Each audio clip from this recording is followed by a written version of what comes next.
नमस्कार साथियों, मेरा नाम प्रभावती पवार, प्राथमिक शिक्षक, प्राथमिक शाला नेहरू वार्ड मुल्ताई, जिला बैतूल, मध्य प्रदेश से हूँ। साथियों, जब लॉकडाउन लगा तब मेरे स्कूल के बच्चों की शिक्षा की ये स्थिति थी कि वो घर से बाहर नहीं निकल पा रहे थे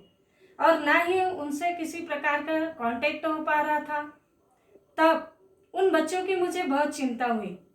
कि मैं ऐसा क्या करूं कि मेरे बच्चे घर से बाहर भी नहीं निकले, क्योंकि मैं उन्हें स्कूल भी नहीं ला पा रही थी, तो वो घर से भी नहीं निकले और मैं जो सारी कंटेंट है उन तक पहुंचा पाऊं। क्योंकि जिन बच्चों के पास तो स्मार्ट टीवी या मोबाइल ये संसाधन है, उन तक तो मेरे द्वारा भेजी गई कंटेंट पहुंच पा रही थी, लेकिन ऐसे बच्चे बहुत कम थे मेरे पास में, 20% मान के चले। लेकिन 80% बच्चे ऐसे थे जिनके पास तो न टीवी थी न मोबाइल था। तब उन बच्चों की मुझे ज़्यादा चिंता हुई कि मेरे वो बच्चे कैसे, उन तक मैं अपनी कंटेंट पहुंचा पाऊँ, अपनी बात पहुंचा पाऊँ और उन्हें मैं कैसे पढ़ा पाऊँ, कैसे उनकी शिक्षा जारी रहे। तो इसके लिए फिर मैंने एक योजना सोची कि मैं कोई ऐसा काम करूं जिससे मेरे बच्चों तक मेरी बात पहुंच पाए, मेरे कंटेंट जो मुझे पढ़ाना है वो पहुंच पाए। तो इसके लिए मैंने जो हमारे घर के पास में मंगल कार्यालय छोटा सा, उसमें माइक सिस्टम लगा हुआ है। तब मैंने पालकों से और बच्चों से बात की, चर्चा की उस माइक के द्वारा कि कल से सुबह 10 बजे माइक पर जो कार्यक्रम सुनाया जाएगा है, पढ़ने से संबंधित जो कंटेंट बताई जाएगी उसको आपको सुनना है और उसके आधार पर आपको पढ़ना है। तब मैंने दूसरे दिन से माइक सिस्टम के द्वारा सुबह 10 बजे घंटी पहले बजाई और बच्चों को बताया कि बेटा ये घंटी प्रतिदिन बजेगी, और जैसे ही आपको घंटी की आवाज़ आती है अपने अपने घर में एक पढ़ने का छोटा सा कोना बना लेना है, जहां आप प्रतिदिन बैठ करके 2-3 घंटे पढ़ाई कर सके। तब दूसरे दिन से मैंने वो रेडियो कार्यक्रम, डिजी लैब कार्यक्रम और जो भी कंटेंट थी उस माइक के द्वारा बच्चों तक पहुंचाया और पुनः फिर बच्चों से चर्चा की कि क्या मेरे द्वारा जो कंटेंट माइक के द्वारा जा रही है वो आपको सुनाई दे रही है, समझ में आ रहा है। तब बच्चों से पता चला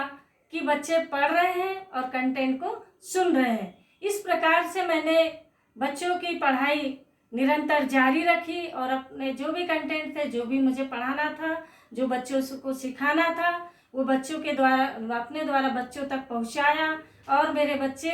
इस कार्यक्रम में सहभागिता करने लगे, उनके माता पिता सहभागिता करने, और मेरे उन बच्चे जिनके पास न टीवी है न मोबाइल है, वो बच्चे अब इस माइक सिस्टम के द्वारा अच्छे से पढ़ाई कर रहे हैं, पालक सहयोग कर रहे हैं और बच्चे निरंतर पढ़ाई कर रहे हैं और सभी विषय में उनकी लगातार जो भी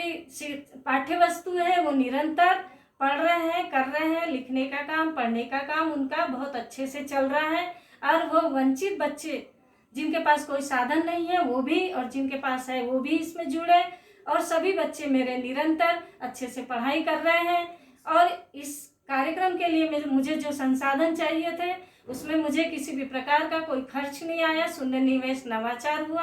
क्योंकि ये मंगल कार्यालय अभी बंद है और इसमें किसी प्रकार का कोई कार्यक्रम नहीं हो रहा है, परंतु इस रेडियो कार्यक्रम को, डिजी लैब कार्यक्रम को मैं और अपनी कंटेंट को, जो बच्चों को होमवर्क देना है, ये सारे पढ़ने लिखने से संबंधित वस्तुएं जो भी मेरे पास है, मैं अपने बच्चों तक आराम से पहुंचा पा रही हूँ और आनंददायी वातावरण में अब मेरे बच्चे स्कूल के जैसा महसूस करते हैं और अपने घर में ही पढ़ाई करते हैं। इस कार्य को करने के लिए मैंने अपने विभागीय अधिकारियों से अनुमति ली है, जिन्होंने बिल्कुल सकुशल मुझे अनुमति दी, और सभी मेरे मोहल्ले के, मेरे कॉलोनी के जो गणमान्य लोग हैं, जो अन्य शिक्षित लोग हैं, जो पढ़े लिखे हैं, वो भी बहुत सराहना करते हैं कि ये कार्यक्रम बहुत अच्छा है, इसमें सभी बच्चे